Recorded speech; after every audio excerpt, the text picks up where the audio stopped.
Olá, muito obrigado pela sua companhia, pela sua audiência. E quem está em pauta hoje é a vereadora Paola Miguel, ela que é a presidente da Comissão Permanente de Cidadania e Direitos Humanos. E até o dia desta gravação, a vereadora já protocolou 3 requerimentos, 3 indicações, um projeto de lei complementar e ainda tem uma moção.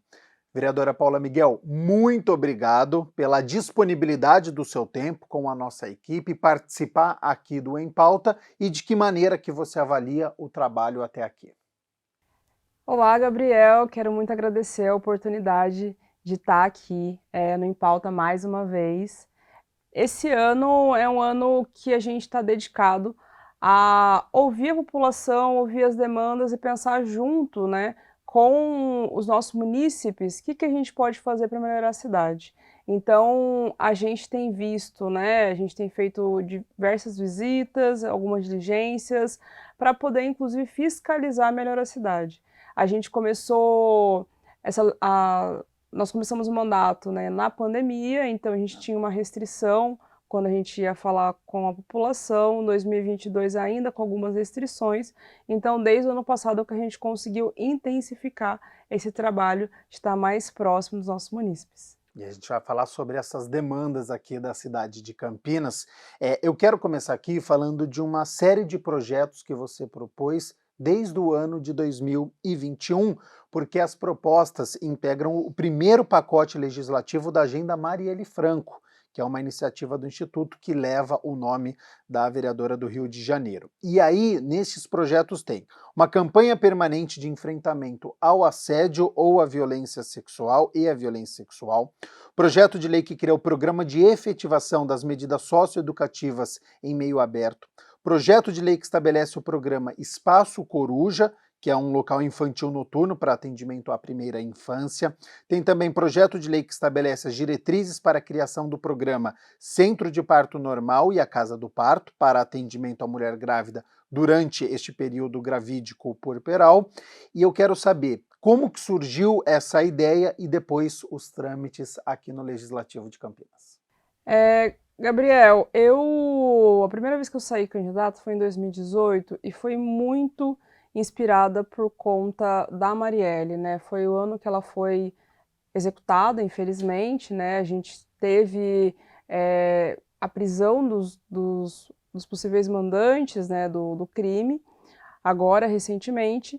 Então, a gente assumiu, né, quando a gente estava na campanha em 2020, nós assumimos o compromisso com o Instituto Marielle Franco, né, que era justamente de que as ideias de Marielle, né, esses projetos foram projetos que ela protocolou no Rio de Janeiro, que eles fossem também trazidos para todas as pessoas que tinham esse entendimento que a Marielle tinha influenciado diretamente nessa construção, influenciado na candidatura, né, motivado de alguma maneira. Então, foi daí que surgiu a ideia da gente protocolá-los também. E tem projetos, né, que visam principalmente cuidar da população mais pobre, da população que tem dificuldade de acesso muitas vezes. Então, por exemplo, o Espaço Coruja, ele é um projeto que visa para as mães que trabalham nos shoppings. A cidade de Campinas é uma cidade que tem muitos shoppings, eles funcionam normalmente até às 10 horas da noite, né, em períodos normais, em períodos de festas isso se estende, e muitas vezes com quem ficam essas crianças, né? As medidas socioeducativas para jovem infrator é por entender que hoje, né, a gente tem aqui na cidade a Fundação Casa, né, a gente tem 2 unidades, né, da Fundação Casa, mas que muitas vezes tem como recuperar esse jovem sem ele passar por um sistema que também é agressivo ainda, né? Que ele é punitivista, né? Então pensar dentro da perspectiva da justiça restaurativa. E o enfrentamento à violência contra a mulher, ela é uma coisa que a gente tem que fazer o tempo todo, né? Na cidade de Campinas a gente viu uma crescente do número de estupro no mês de janeiro, subiu cerca de 86% comparado com o ano passado. Muitas mulheres relatam que não sabem para onde vão, que fazem, por exemplo, quando Elas estão, quando elas são assediadas no ônibus, por exemplo, quando elas são assediadas no local de trabalho, né? O que que elas vão fazer? Para quem elas denunciam? Né? Então, criar um programa como esse no município é dar uma segurança para essas mulheres também. E existe a expectativa dessa tramitação dentro do legislativo para que isso se torne lei em Campinas? Sem dúvida nenhuma, a gente está trabalhando esse ano também para que a gente consiga pautar muitos desses projetos, né, trazer para o plenário, né, que essa discussão seja feita de uma forma mais ampla, para a gente conseguir avançar com relação a essas temáticas. E vereadora, no início deste ano, a senhora protocolou uma indicação à prefeitura para a realização da Conferência Municipal LGBTQIPN+, e esta decisão é por conta da Conferência Nacional. Seria interessante o município discutir também e o que seria, né? Qual que é o tema, qual que é o intuito de ter essa conferência municipal? A cidade de Campinas, ela tem protocolado aqui na casa desde 2019 o Conselho da Diversidade Sexual, que é o conselho que reúne, né, a sociedade civil e o executivo. Mas ele nunca foi votado, ele nunca avançou, né. Nós, já realizamos 2 audiências públicas, né, foi uma em 2022, e uma em 2023.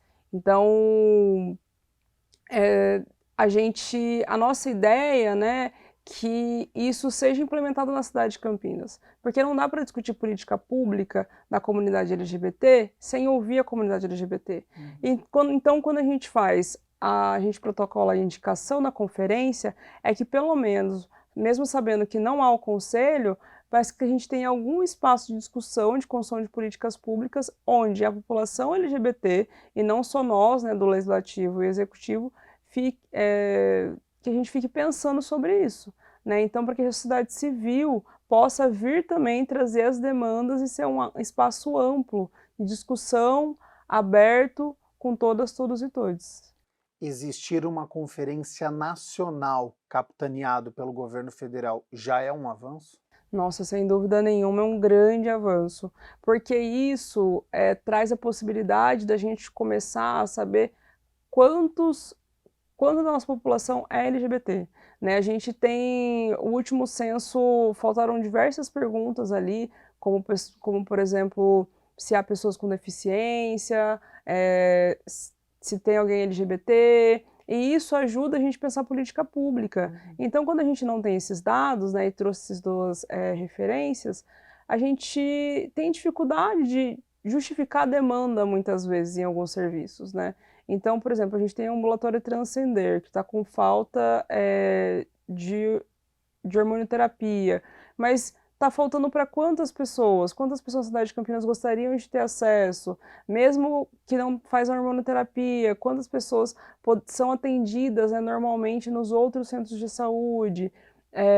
Tem algum tipo de prevenção específica que a gente poderia fazer, né? Quando a gente fala de trabalho e renda, principalmente também, né, a comunidade LGBT ela está inserida no mercado de trabalho, então uma conferência nacional, ela olha para a nossa comunidade, né, olha para a nossa população e fala: a população LGBT existe, nós existimos e a gente quer pensar a política pública de não só de assistência, que é o que sempre acaba vindo, né, e saúde, mas de educação, de trabalho e renda, de esporte, de segurança pública, de cultura, de tecnologia. Então, que a gente consiga também desdobrar, né, para além daquilo que é o senso comum de quando a gente pensa em populações menos representadas dentro do parlamento.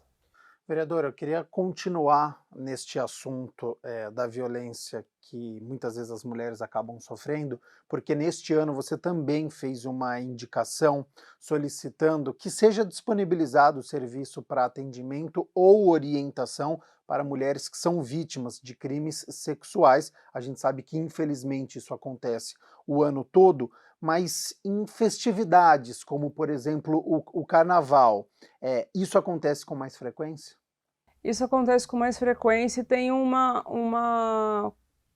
carnaval, né, a atividade de rua muitas vezes você consegue ter uma ajuda ali no local, mas muitas vezes o que acontece é nos arredores, né, no desdobramento das atividades. Então, por exemplo, no bloco não aconteceu nada, mas na hora que você está retornando para casa, né, você está ali saindo daquele ambiente, às vezes com uma roupa, né, que as pessoas, a sociedade julga, né, como sendo uma roupa para não ser utilizada, você acaba sofrendo algum tipo de crime sexual. E a outra coisa, o carnaval ele é uma atividade, uma festividade que você tem muitos dias com o serviço público fechado, muitas vezes, porque a gente tem um feriado na terça-feira, na segunda-feira geralmente ele é ponto facultativo, a quarta-feira alguns locais começam após o meio-dia, então a gente sabe que a violência doméstica também ela cresce nesse período,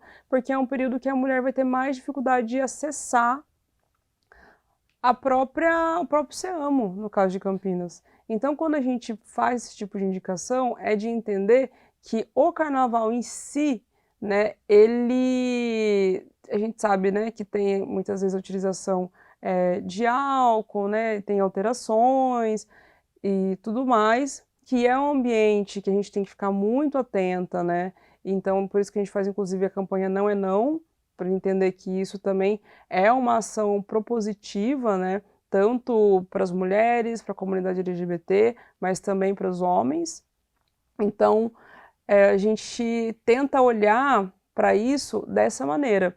E também entendemos que, mesmo quem não vai curtir o carnaval, sofre com os serviços públicos fechados naquele período. Então, o serviço fecha na sexta-feira, 5 horas da tarde, se ele abrir na quarta-feira, meio-dia, alguém que sofreu violência na sexta-feira à noite não tem nenhum atendimento e vai buscar onde, né? Se precisar de um abrigo, vai acontecer o quê? Muitas vezes na polícia também tem uma dificuldade de realizar boletim de ocorrência, a gente tem recebido inúmeros relatos, né, de ser desqualificada, de ser desmotivada, né, de que ali naquele momento tem mais receio de avançar, né, com a denúncia do que prosseguir. Então, a nossa indicação foi nesse sentido. E aí seria interessante divulgar um canal de atendimento para esta mulher e depois já informar os encaminhamentos, o que ela precisa fazer, porque a gente sabe que muitas vezes essa mulher ela está com medo, ela está em situação de vulnerabilidade. Então, se houver este canal de atendimento, ele já passaria todas as informações para essa mulher? Isso mesmo. Na cidade de São Paulo, eles montaram uma tenda, né? A Polícia Militar montou uma tenda nos locais que estavam acontecendo o bloco, né? O carnaval. Então, todas as mulheres poderiam ir até lá, buscar informações e tudo mais. Mas na cidade de Campinas a gente não conseguiu fazer isso, né? A gente fez a indicação nesse sentido. Mas o ideal seria exatamente isso, Gabriel, que a gente tivesse um espaço para poder receber, acolher essas mulheres, dar esses passos iniciais, então muitas vezes buscar um hospital, fazer o boletim de ocorrência, já tentar buscar ali, já tentar encaminhar para um serviço de abrigagem e depois também pensar nos desdobramentos disso, ir para o SEAMO, ter atendimento psicológico, buscar um advogado, para que essa mulher tenha o atendimento imediato e não espere nem um minuto a mais para que essa violência fique sendo revivida sem nenhuma possibilidade de fim ou alternativa. A questão da impunidade também, né, que sempre acaba acontecendo. Vereadora Paula Miguel está em pauta, a gente está conversando aqui sobre o trabalho que tem sido realizado no mandato. Vereadora, queria conversar um pouquinho com a senhora sobre a questão do transporte também da cidade de Campinas, porque você tem um projeto de lei complementar, que é a criação do programa Tarifa Zero aqui no município de Campinas, com o objetivo de assegurar o transporte coletivo gratuito. Como que é essa ideia e todo mundo teria direito? Todo mundo teria direito. Seria sem catraca. Você entra no ônibus e em qualquer ponto e desce em qualquer ponto, né? Inclusive no terminal central, né? Você entraria no terminal central, poderia tomar um ônibus ali e descer em qualquer ponto da cidade. A gente entende que isso estimula as pessoas a utilizarem o transporte público, né? Você acaba tendo ali uma circulação maior de pessoas num transporte que é para um número maior de pessoas. Isso faria com que as pessoas utilizariam menos os carros. Em consequência disso, teria a emissão de gás carbônico seria menor também, né? Porque quando você tem um carro a menos na rua, você tem menos emissão de gás carbônico. E também teria a possibilidade da gente... tem algumas questões hoje, né, que as pessoas muitas vezes elas têm dificuldade de chegar no posto de saúde, de chegar no hospital, porque não tem o dinheiro da passagem. Tem dificuldade de chegar para buscar um serviço, até mesmo a mulher em situação de violência, de chegar até um serviço porque não tem o dinheiro da passagem hoje. Então, essas distorções, elas seriam corrigidas.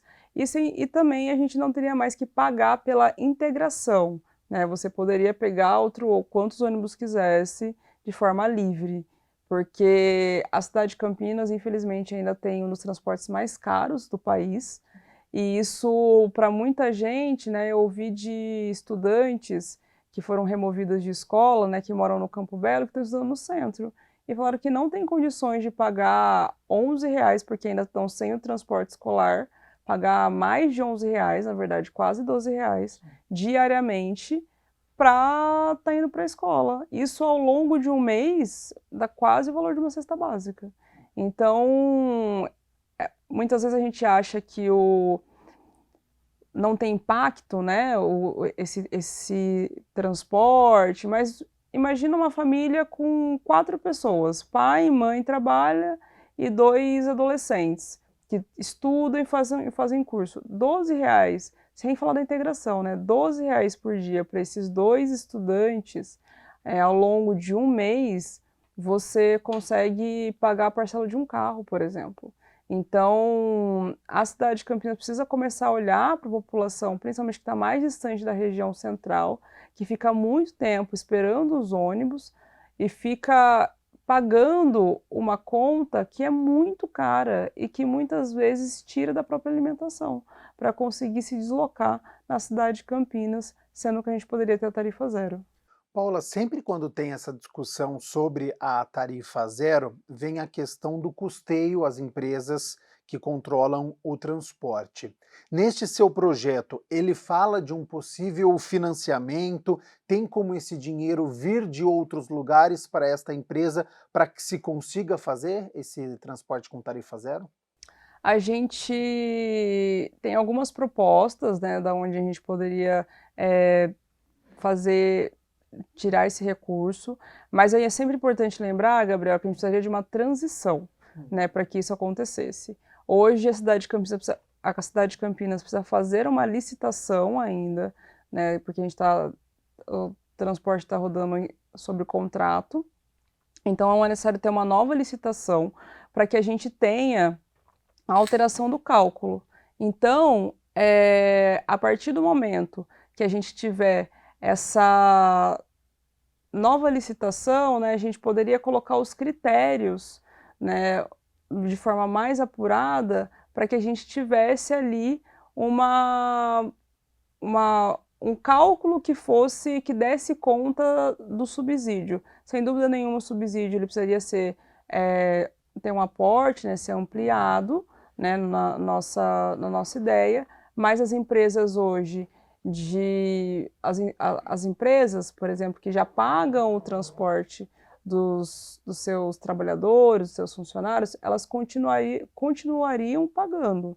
Então, isso não mudaria. Então, a gente também poderia colocar ali para as empresas um custo que pagasse o transporte, que ajudasse a subsidiar o transporte também, né? E, além disso, a gente poderia pegar, por exemplo, de shoppings que a gente tem na cidade de Campinas, o estacionamento, que são inclusive absurdos, né, que isso também custeasse uma parte do transporte público na cidade de Campinas. E aí esse cálculo ele vai se tornando mais possível para também não deixar a conta única e exclusivamente para a prefeitura. Mas a gente precisaria refazer o cálculo. Da maneira que ele é apresentado hoje, não dá para a gente equipará-lo na perspectiva da tarifa zero, porque é um outro cálculo, né? A gente tem que ver se o melhor cálculo para a cidade de Campinas seria por quilômetro rodado, ou seria por passageiro, né? Ou seria o trecho por carros na rua, né? E também que isso não fique nem pesado para a prefeitura e nem um grande lucro para as empresas. E o mais importante seria estimular que a população usasse, né, o transporte público, porque aí no longo prazo ele consegue se bancar e se pagar. Vereadora Paula Miguel está aqui no Em Pauta, contando sobre o trabalho que tem sido realizado. Nós já estamos nos encaminhando para o fim aqui do nosso programa, mas tem muitos assuntos que ainda quero abordar com você. O primeiro deles, desde o ano passado você preside a Frente Parlamentar pela Cannabis Medicinal e o Cânhamo Industrial. Como que têm sido essas discussões? O que você espera dessas reuniões? A gente teve uma reunião recentemente aqui na casa, onde a gente aprovou o calendário de atividades desse ano. A Frente Parlamentar, a ideia é que a gente possa reunir as pessoas que têm interesse em discutir sobre essa pauta e pensar novos projetos, né, indicações e ações de conscientização da população no modo geral. Porque muita gente acha que o projeto é sobre qualquer outra coisa, né? Quando na verdade ele é sobre a democratização do acesso de medicamentos à base de cannabis, né? O que já é regulamentado pela Anvisa, os medicamentos que já são autorizados, os medicamentos que têm cada vez mais sido prescritos, né, para uma parte da população com patologias específicas, né, como Parkinson, Alzheimer, para o espectro autista. Então, doenças raras acabam se beneficiando bastante, fibromialgia. A gente tem uma lei estadual, né, que prevê a distribuição de medicamentos de forma gratuita para três patologias apenas. E a nossa ideia é que tenha uma democratização. Muitas vezes, muitas pessoas que chegam até nós e que estão fazendo a utilização do medicamento à base de cannabis é por conta de uma dor crônica, que não está coberto pela legislação estadual. E aí acaba pagando R$ 700, R$ 2.500 num vidrinho que vai durar, num medicamento que vai durar um mês.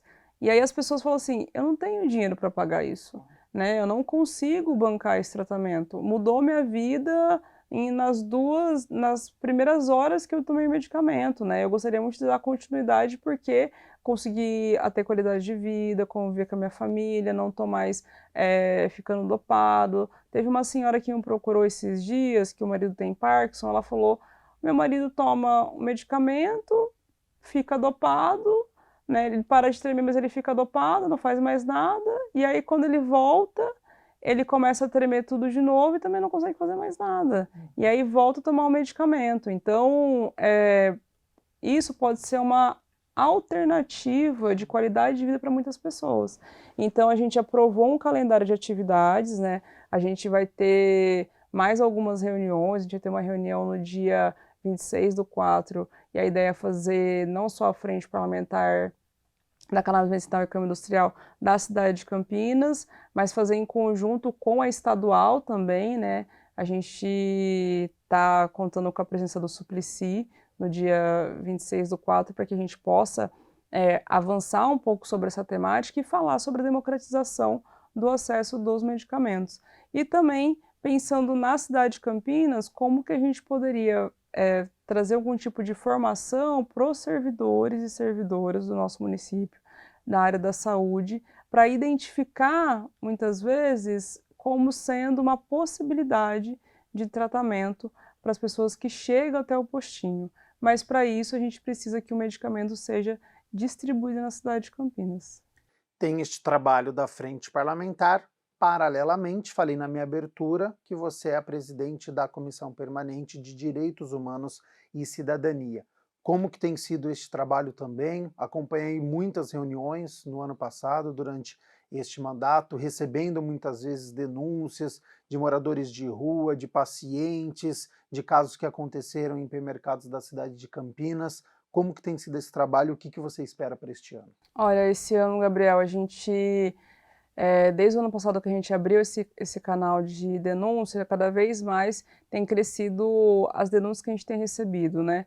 De racismo, principalmente, LGBTfobia, na violação de direitos que passa principalmente pela falta de acesso a medicamento, então de gestantes que chegam no posto e têm direito ao repelente, né, que a gente está numa crise de dengue, e não conseguem retirar, mesmo estando prescrito. Então, essas denúncias estão sendo crescentes. Esse ano, né, a comissão, a gente começou a ter um caráter um pouco mais de organização com algumas comunidades. Então, a gente fez uma atividade, né, com os religiosos, né, de matriz africana, e principalmente do candomblé, umbanda e ifá, né, em memória ao dia das comunidades tradicionais e nações do candomblé e o Dia Internacional de Discriminação Racial. Uma atividade bem legal. Então a gente começou a abrir um diálogo um pouco maior com os terreiros da cidade de Campinas. A gente criou, então, inclusive, até um grupo de trabalho que tem trazido também muitas denúncias, como, por exemplo, de vizinhos que toda vez que começa o toque chamam a polícia por conta da lei do silêncio, e a polícia vai lá medir, depois, mesmo com um espaço consolidado há 20 anos, 30 anos, 50 anos. Então, a gente tem olhado, né, para o racismo religioso de uma forma mais intensa, ainda mais agora que a gente está próximo da lavagem da escadaria, né? Não sei se vai para o ar antes ou depois, mas na lavagem da escadaria, né, que é um patrimônio cultural imaterial da cidade de Campinas, que acontece há 39 anos. E a cidade de Campinas, ela tem mostrado, né, o quanto esse racismo ainda não está superado aqui. Então, quando a gente fala do racismo religioso, quando a gente fala das religiões tradicionais, quando a gente fala da população negra, né, a gente observa como ainda faltam direitos, né? Esse foi o primeiro semestre. A gente vai entrar no momento de discutir um pouco mais intensamente a questão LGBT, aproveitando o mês de junho, né, que é uma coisa tradicional que a gente sempre faz. A gente quer poder também passar pela população, pelas juventudes, que muitas vezes ela é transversal, né? Discute assistência, esporte, saúde, mas muitas vezes fica esquecida e a gente acha só que a educação resolve, né? Mas o lazer é muito importante também, lazer, cultura, esporte. Então, a gente ainda tem muito trabalho pela frente. Esse ano vai ser um ano muito árduo e, como eu disse no início, né, o fato da gente estar mais próximo da população desde o ano passado permite que a gente consiga construir, né, principalmente esse ano, algumas atividades que são mais amplas, algumas atividades que a gente não tinha conseguido pensar, porque eu sempre falo que eu não tenho a resposta para todos os problemas, mas que juntos a gente pode construir a melhor solução. Então, quando a gente conseguiu chegar nessas populações e a gente conseguiu ouvi-las, a gente conseguiu pensar também melhor forma de atender e como que a gente pode pautar aqui dentro do Legislativo também. Lembrando que este seminário que a Paola Miguel acaba de falar sobre as matrizes africanas, você pode conferir. Tem uma reportagem no nosso telejornal, o Câmara Notícia, do dia 28 de março, e também, se você digitar lá, youtube.com/TV Câmara Campinas, for em vídeos, você consegue assistir na íntegra todas as discussões que aconteceram.